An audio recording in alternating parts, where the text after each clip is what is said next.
የተመካከሩ ሀገራት ችግሮቻቸውን ፈተዋል፣ ልዩነቶቻቸውንም ቀርፈዋል፣ አንድነታቸውን አጠንክረው እንደ አለት ጸንተዋል። ዛሬም ኢትዮጵያ ሀገራችን እየመከረች ነው።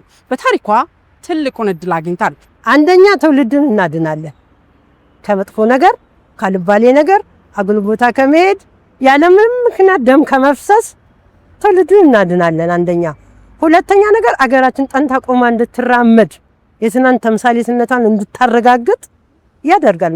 ምክክራችን ለሀገራችን፣ ለሀገረ ግንባታችን፣ ለሰላማችን፣ ለሁለመነ ተጠቃሚነታችን መግባባት እየቻልን አለመግባባት የተፈጠሩት ሐሳብን በሐሳብ በላይነት በመግባባት በመሳሪያ ገገታ በመሳሪያ ድምጽ ሳይሆን ቁጭ ብለን እንደ ተማሪ በዓለም አቀፍ ደረጃ ከፍ ብለን የምንታይበት የምንከበርበት ለሁለንተና ተጠቃሚነታችን እጅግ የጎላ ከፍታ አለ።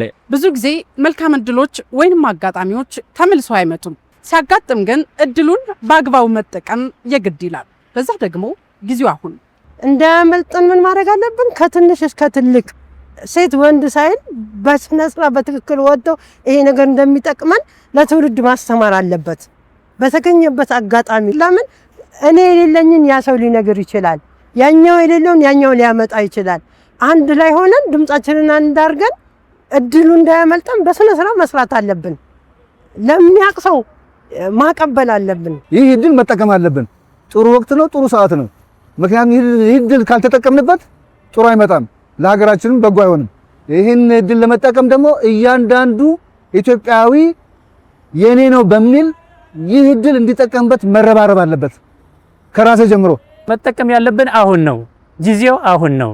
ለምን ይቺ ጊዜ ካለፈች ደግሞ እኛ እስካሁን አባቶቻችን አሳልፈው የሰጡንን መልሰን ወደና እንዳንሄድ ወደኋላ እንዳንመለስ ከትምህርት ቤትም በሚገኙ አጋጣሚዎች በተለያዩ ቦታዎች አሁን ይችን ነገር አጋጣሚውን ተጠቅመን ለሀገር ግንባታ መዋል አለበት። ኢትዮጵያ ሀገሬ፣ ኢትዮጵያ ሀገራችን የምንኮራባት ምድራችን እኔ ከ70% ከዛም ፐርሰንት በላይ ወጣትን ወክዬ ይሄን እድል ሲጠቀም አንድም ወጣት የዚህን የምክክር እድል ሳይጠቀም ባያልፍ ደስ ይለኛል። ከአራቱም ማዕዘናት ስለ እውነት ነው የምነግርሽ። ይሄን ያልኩበት ምክንያት ምንድነው? ወጣት ሁሉ ነገር አለ። ወጣት እውቀት አለ፣ ወጣት ጋር እውቀት አለ፣ ወጣት ጋር ጉልበት አለ፣ ወጣት ጋር ሰላም አለ፣ ወጣት ጋር ቁጭ ብሎ መነጋገር ይችላል፣ ሀገርን መቀየር ይችላል። ኢትዮጵያውያን በአንድነት ሲተባበሩ አያሌ ታሪኮችን ሰርተዋል። ዛሬም አንድነታቸውን በማጽናት በምክክር የምትመራ ሀገር በመፍጠር ታሪክን ዳግም በመጻፍ ምሳሌ ይሆናል። በአረንጓዴ አሻራው ይሁን፣ በኮሪደር መንገዱ ይሁን፣ በአባይ ይሁን፣ በየትኛውም በስንዴ ይሁን፣ በየትኛውም አትችሉም እናንተ አትችሉም ተብለን ነበረ።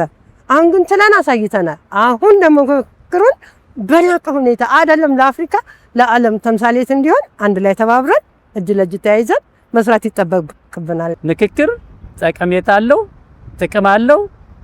ለማንም ለምንም ለትውልዶች ሁሉ አሳልፎ የሚሰጥ ነውና እድገትን የሚያመጣ ጦርነት እድገትን የሚያቀጭጭ ነው። ምክክር ግን አገርን የሚገነባ ነው። ካልተመካከርና ካልተነጋገርን ደግሞ ብዙ ነገሮች እናጣበታለን። ስለዚህ በመመካከራችን ወይም ደግሞ ነገ ለሚጀመረው ነገር በእያንዳንዱ ኢትዮጵያ ውስጥ በደንብ ሰርጾ መግባት መቻል አለበት። ሁላችንም ለዚህ ለምክክር ደግሞ ተባባሪ መሆን መቻል አለብን። የምናውቀው ለማያውቀው ሰው ማስረዳት፣ የማናውቀው ደግሞ ከሚያውቀው ሰው መረዳት። ለዚህም በጉጉት የሚጠብቀው ሀገራዊ የምክክር ጉባኤ በነገው ዕለት ይጀምራል።